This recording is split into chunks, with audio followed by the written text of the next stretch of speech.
Enough how important it is that we address foundational issues in our first several meetings together. I like to use the analogy of an empty lot. A lot that's been sold and a property is going to be built on that lot. And think about the preparation that occurs when that happens and how the ground must be prepared for the foundation to be poured. So the medicine helped, but it wasn't the whole answer. And that's really what I need you to know about my journey and with my child, and then what I have observed in other children that I've had the opportunity to help with my particular more comprehensive, holistic approach to this, because it's not just an issue. So if it is a brain chemical issue, then I would say, as the root cause girl, where's that coming from? Is it environment? Was she born that way? Is it something she's eating? Is it a nutrient deficiency? Yes. Yes. All of those. And then some. Yes.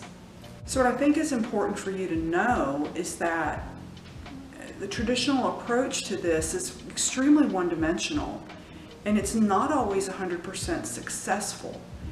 And so we have to ask ourselves, where are we missing the mark? And so I feel like that's what separates me in the way I approach this, not only as a mother, as a parent who went through this and did some things well, but certainly would like a do-over, because I just didn't know. We weren't talking about it in this way. Functional medicine wasn't a thing back in the early 90s. Certainly not in Ruston, Louisiana. So pretty much we were dependent on our pediatrician to give us guidance, who gave us the best guidance that he himself had. But we know better now, so let's do better. Have you felt those moments of insanity? Like you're having an out-of-body experience and you're like, who are you right now? And that can be happening across the lifespan. That is not just limited to teenagers or girls in their 20s. I just want to reassure you that if you've ever felt anything like that, you're not crazy. I want to share with you today, and I want you to leave knowing how special you are, how beautifully designed we are, and that our hormones are one of the most unique and most beautiful parts of us.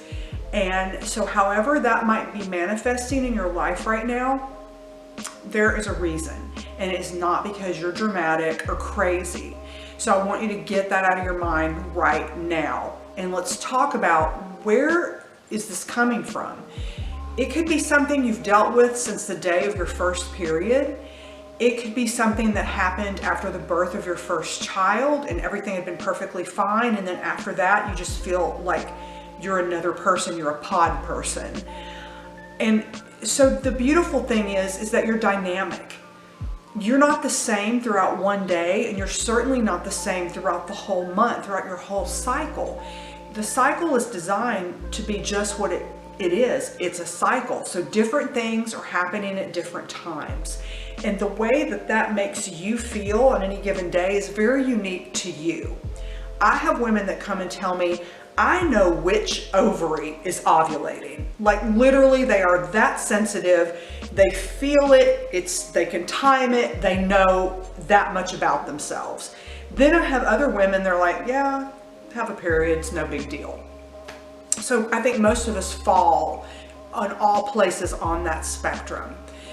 But our hormones are impacted by so many things. Certainly environment is huge, nutrition, nutrient deficiencies, thyroid performance, and then your external life. So it's just impossible to boil you down to just you're being hormonal. That's such an unfair statement.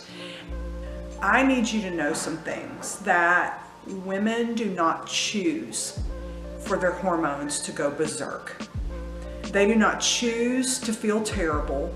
They do not choose to feel like they have no control over their emotions, that they're irritable and then crying and then telling you to get out the next minute. That is not anything any woman that I have ever met or any woman I have worked with in a professional setting has ever chosen that. So please be clear on that. That those emotions, those feelings, the pain associated sometimes with the cycle, the migraines, the food cravings, the irritability, all that is part of it. And it will behave differently from woman to woman and in the same woman from month to month. Some of the women that I've worked with have had a horrible period from the time that they had their first one. Others have found that problems have cropped up along the way. I want you to know how much your support can mean to your significant other. I want you to know how much that your validation of their feelings and of their experience can mean to them and make that experience so much easier. We probably during my second trimester is when you really start thinking about names. We're kind of getting excited. I had stopped bleeding. I started to show. I was just really getting more excited about it. And so we brought up the names. What do we want to name our baby? That's a huge conversation.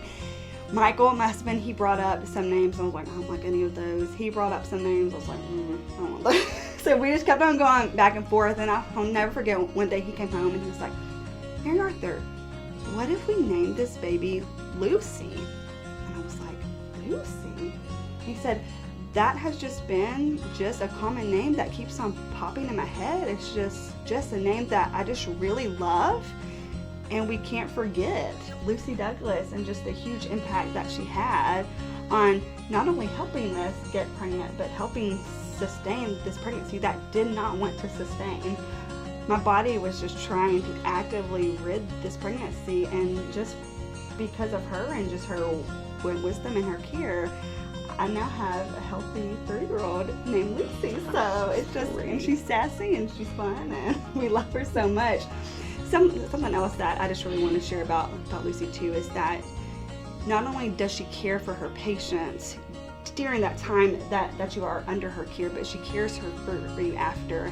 And I'll never forget, I was at home, it was a few days after I had Lucy, and I was sitting on my couch and I was nursing her, and I see Lucy Douglas's car pull up.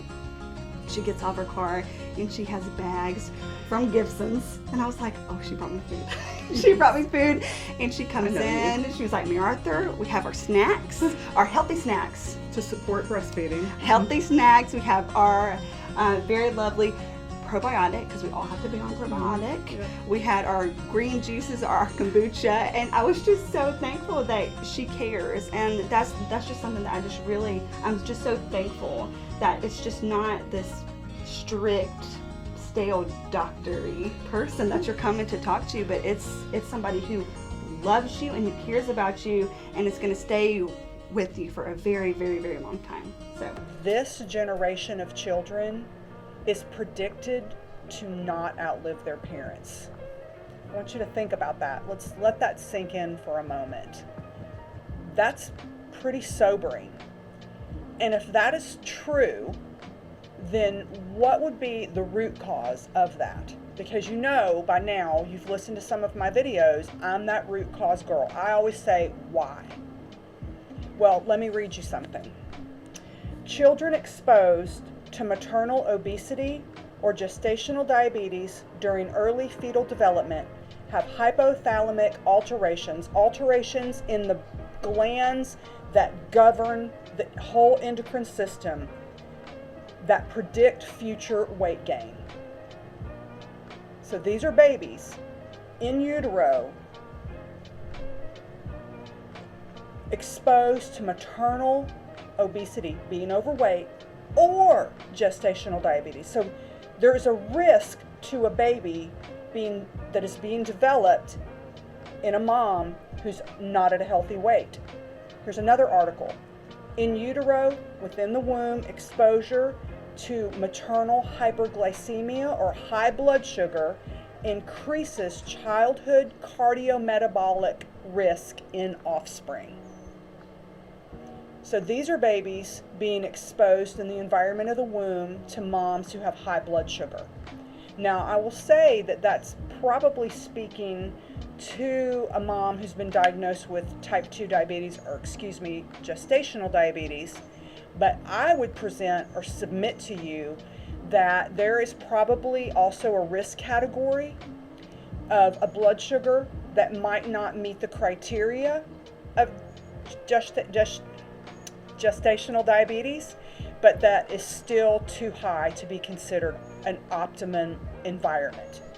So if I'm saying this to you, if I'm saying that this current generation of kids is predicted to not outlive their parents, and then we have these two very robust studies that appeared in the Diabetes Care Journal, which is the professional journal for diabetes educators and anyone functioning in the diabetes space, those are sobering titles. That's sobering information. I have a friend here in town, and I love his phrase when he talks about the benefits of exercise. He says, you want to look good naked and be harder to kill. And who would argue with that? Let's all look good naked and be harder to kill. And if you look around, if you're in a public setting and you look at and assess the overall health of people, I will tell you, I'm dismayed when I'm in a public setting and I'm, just sort of observing what I see, and it upsets me. And I just don't think we're talking about nutrition in the way that we should be, and that we're like almost being a little bit confrontational, like within our friend groups, within our families, and within your sphere of influence. I don't mean like going and grabbing something out of the hand of a person that you don't know in the grocery store, which I promise you I've never done that. But that we are like more transparent with one another, and that we are more honest with each other about those habits that can contribute to our wellness or lead us down a path towards disease that none of us would want to go down. So what are we eating? Where's all the death and dying coming from? Is it too much broccoli? I mean, I would say no. One thing I noticed during COVID, when many small businesses in Reston were closed, you know what businesses were thriving? The fast food businesses. Literally, no matter what time of the day you might drive by one of those establishments, the lines were literally flowing out onto the service road near the interstate. You had to deviate around to not run into people who were 3 o'clock in the afternoon trying to get into Cane's. So that is a concern to me. And if we're talking about disease prevention, if we're talking about being less susceptible in the current climate, then we need to be more honest with each other, and that those types of foods are not contributing to wellness. Again, the evidence is in the funeral home. Who's in the funeral home? How many people are in there? A lot. And what are they dying from? Well, fairly recent statistic in that the United States alone, deaths from cardiovascular disease and the associated complications are over 800,000 a year. That is a significant number. And again, where is that coming from? You, we, me, we have control over that destiny, that part of our lives. And it starts with what's on our fork. What I need you to know today, and some pearls that I want you to take away from our talk, is that it isn't your fault, that there are many things going on in our bodies that contribute to fertility and the ability to conceive and then carry a pregnancy to term.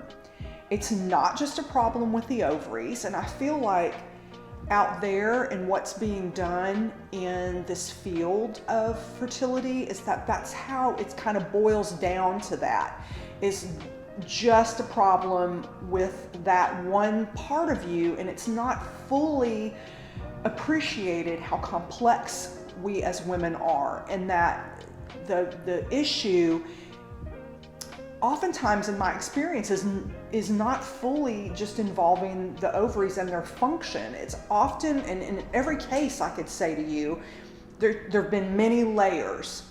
And so that's what I want you to fully understand, is that you are beautifully designed, you are so complex, and that many things contribute to the ability to conceive. And when I meet with someone the first time, of course, I always want a thorough history, but in this area, we always talk about, specifically the reproductive history and what has that looked like for the patient. And sometimes I can gather clues from just that little bit of the person to help me understand what might be going on below the surface. So one of the micronutrients I want to talk about today is vitamin D.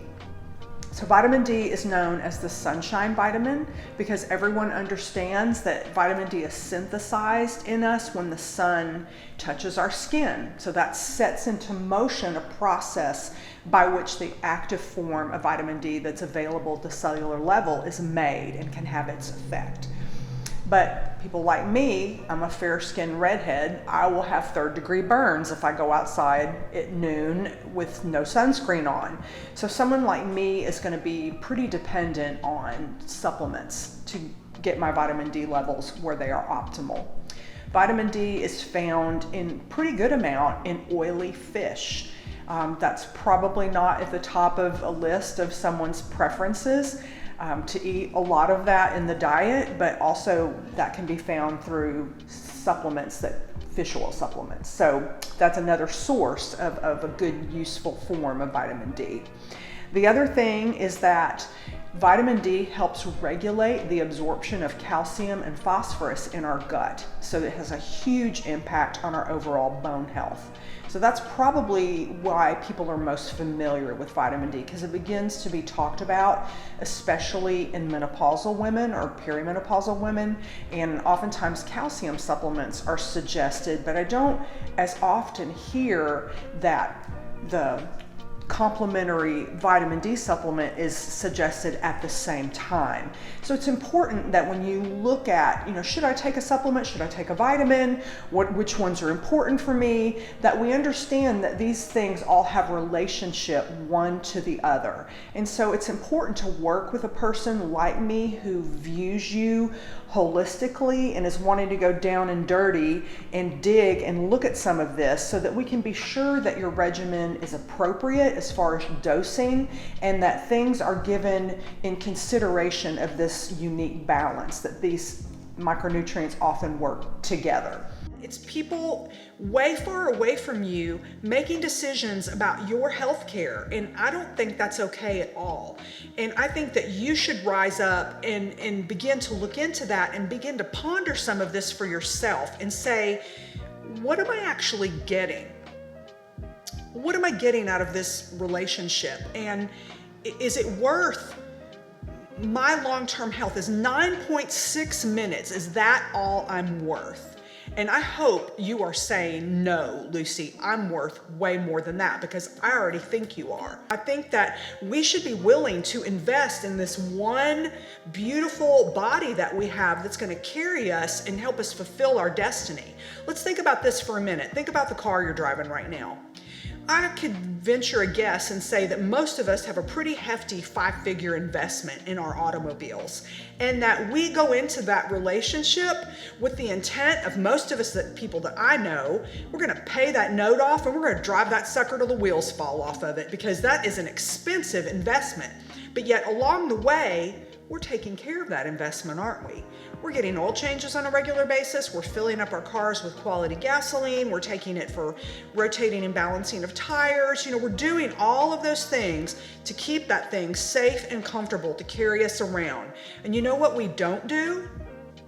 We don't file a claim to State Farm every time we get an oil change, do we? Go like this. No, we do not.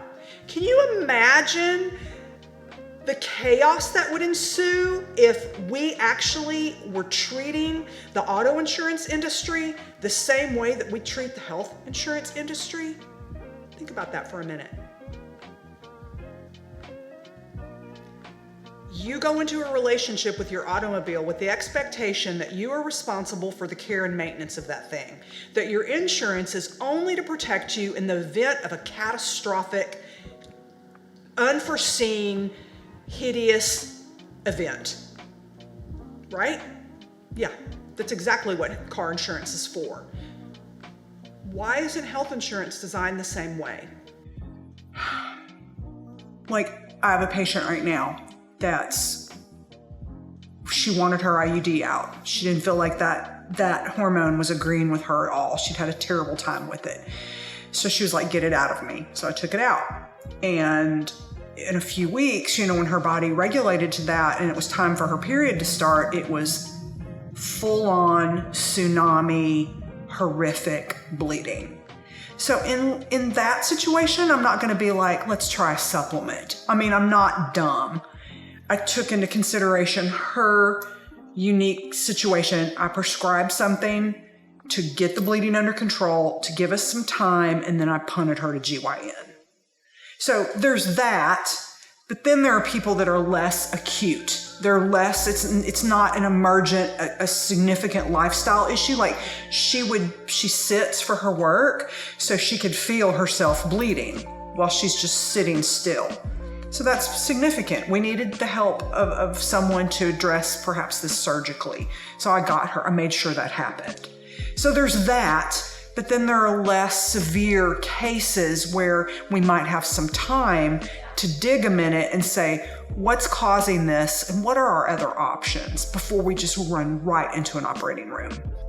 Women seem to be disproportionately rushed into surgeries that potentially have some pretty significant implications later that I don't think are fully appreciated in the moment leading up to their decision whether or not to go under the knife, if you will. You have to stop and think. We're seeing so many weird things. The patient I saw today was a 16-year-old already with an autoimmune condition diagnosed at 13. I'm hearing more and more and seeing quite a bit in my practice, and you kind of have to ask yourself, where is this coming from? And I think that's a huge component. It is environmental toxins. Think about all of the products you use on your skin. Even consider perhaps moving away from a deodorant containing aluminum. Consider cleaning up the toothpaste products. There's so many things that we can do, but it's no secret that not being at an optimal weight makes us susceptible to all kinds of problems. And cancer is one of those. And so that is also something within our control. We can definitely control what we're eating, how much we're moving, and really making it our intention to get at and stay at an optimal weight. I know that there have been seasons in my life in these last 11 years where it's been very helpful for me to work with a trainer. It's been helpful for me to have a running group, where there's that friendship and camaraderie and even accountability, and that's helped keep me motivated. I'm kind of in a season right now of I'm doing fine by myself. So I'm really motivated to walk and to starting some jogging again. And so we just fluctuate. We're never staying the same. We're not stagnant. So find what you need, what will help you be consistent, because I feel like that's a huge key when we're talking about reaching an optimal weight, if that's an area that you're currently struggling in. And I'm so sympathetic to that. And I don't judge my patients, but I can be one that's going to bring that up and, kind of lay it on the table, and we're going to have a discussion about it, and we're going to try to get at the root causes, because there's lots of things going on that lead us to get to the point of not being at a healthy weight. But how often does one typically have a CT scan? Some people might go their whole lives and never need that. I've had one, and I'm 58. I've had one CT scan in my whole life, but I've had a lot more mammograms than that. So in my next talk with you, I'm going to talk to you about perhaps an alternative to mammogram, certainly a supplement to mammogram for you to consider. And again, I'm never here saying, "Thus saith the Lord." Like, this is me just bringing information.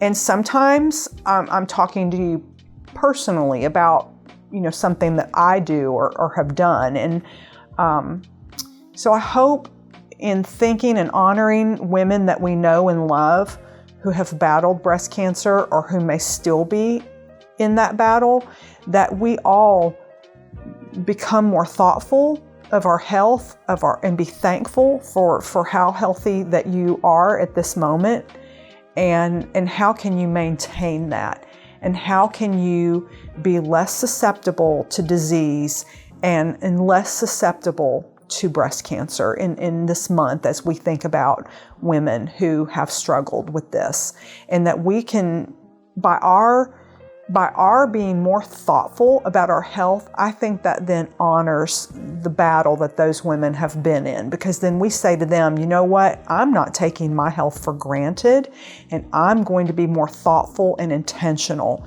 because I see what you've been through, and I honor that, and I respect that, and then I'm going to do my best to keep this body, going at its optimum. I could probably, if I thought about it real hard, I could probably think that I've had less than 8 x-rays in my whole entire life, and I've had 1 CT scan. But what have I had a lot of as a woman older than 40? I've had a lot of mammograms, and that's not mentioned when the recommendation is given to decrease our exposure to radiation. And so I think, are we being a little are we being hypocrites, or is it just a little disingenuous that there's a bias there to me? And that's what I take issue with, is I feel like there's a bias and we're not being given all the information. Give me all the information and then let me use my brain and my intuition and let me decide what is my best path.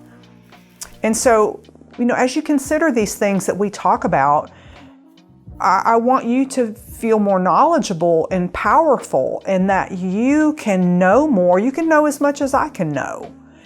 And that you decide, what do I feel comfortable with when we're talking about, taking care of our breasts and having healthy breast tissue, and that all of that behaves and doesn't give us any trouble across our lifespan. New Beginnings is also a med spa, and so it's time that we have a conversation about some of the things we do here in the spa realm, because as I've talked to you before, I'm a proponent of not only inner health and beauty, but that is also reflected on my skin when people look at me, that, I look like I'm walking the walk. And so all of the things I've talked to you about thus far are help me get there, to have not only a beautiful heart and a strong brain and strong bones, but that my skin also ages gracefully. I want to continue to have my birthdays, but I don't think I have to wear every one of them on my face.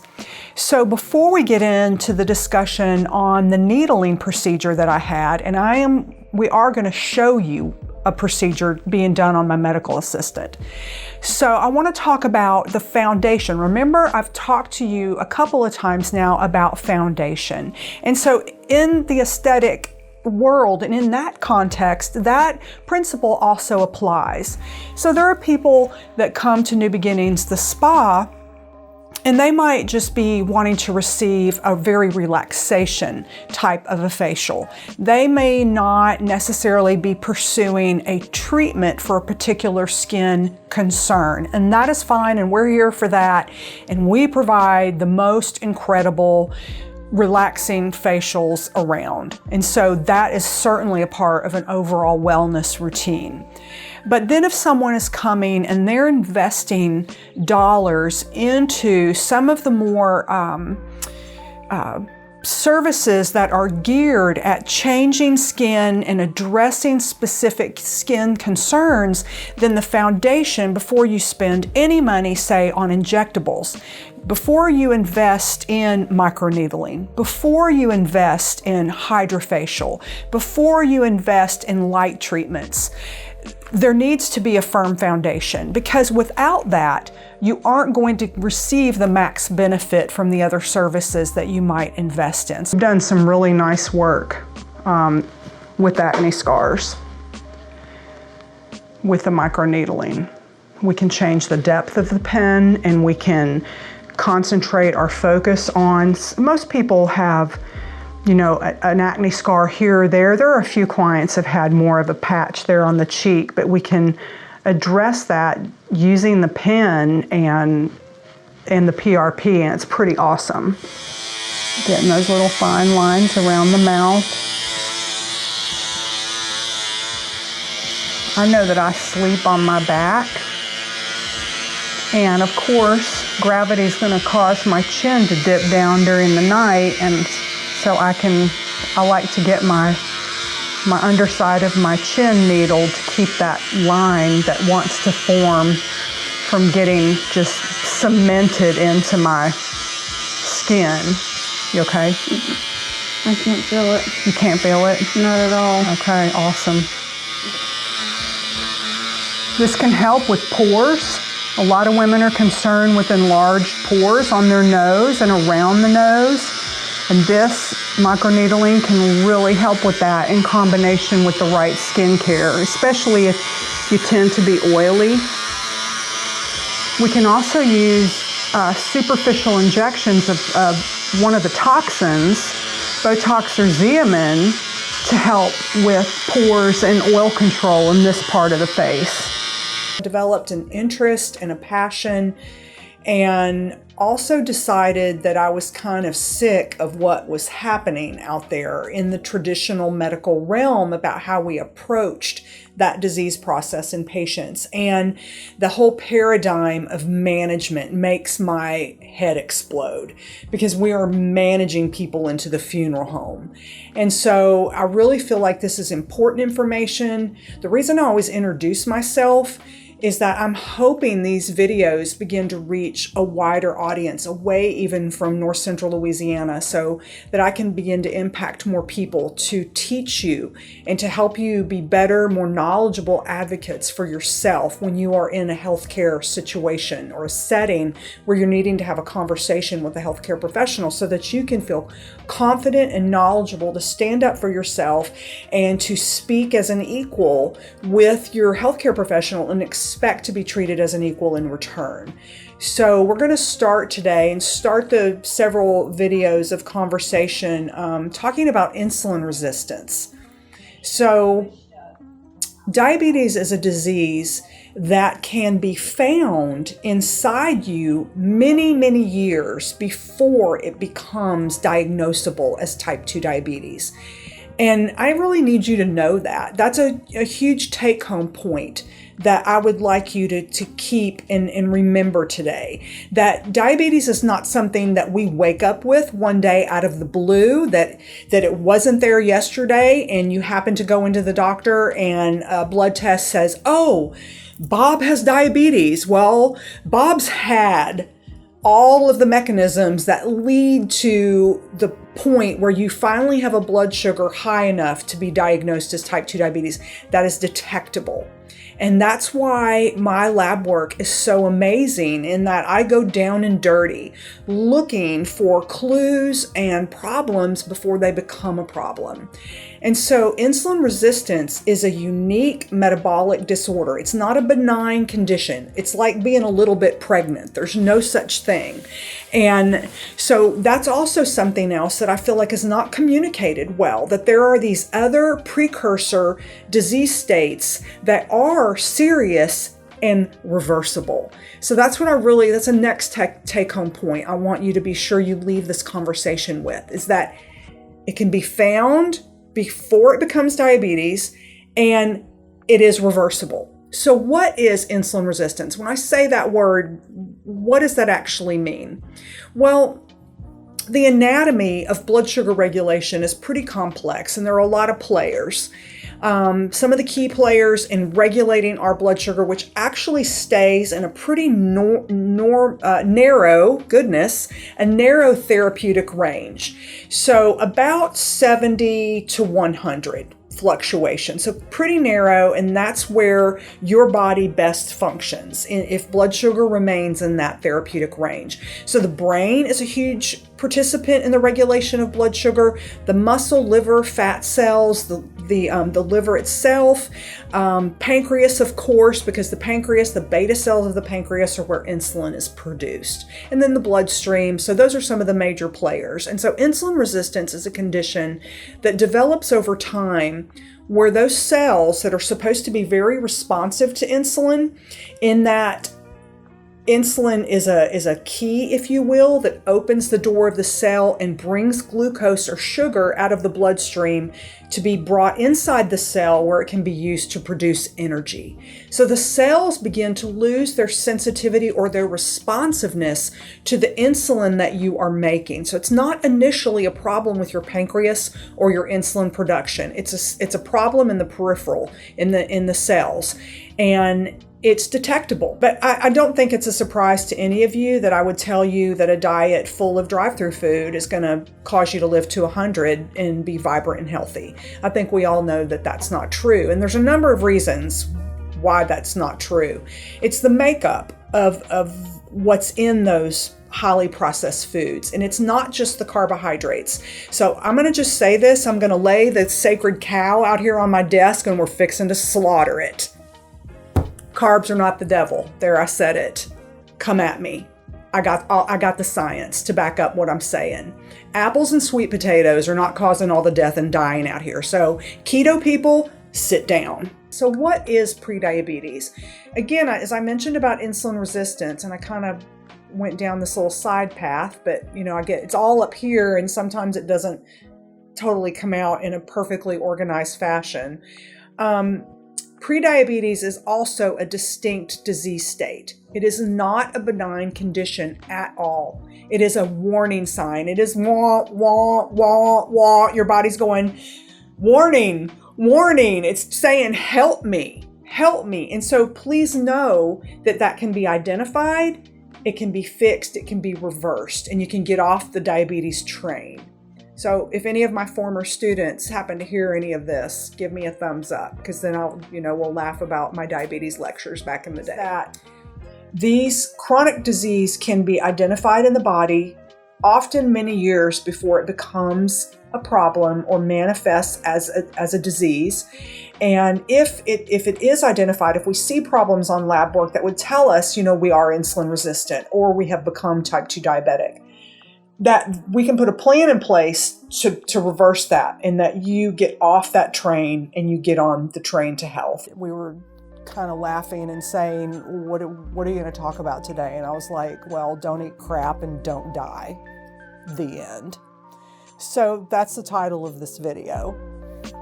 But let's take it up a notch and let's talk more specifically about what do you mean? So I've said before, it's not really rocket science. It's fairly clear and obvious where the incidence of chronic disease that is wiping out Americans is coming from. It's coming from that convenience-based instant gratification.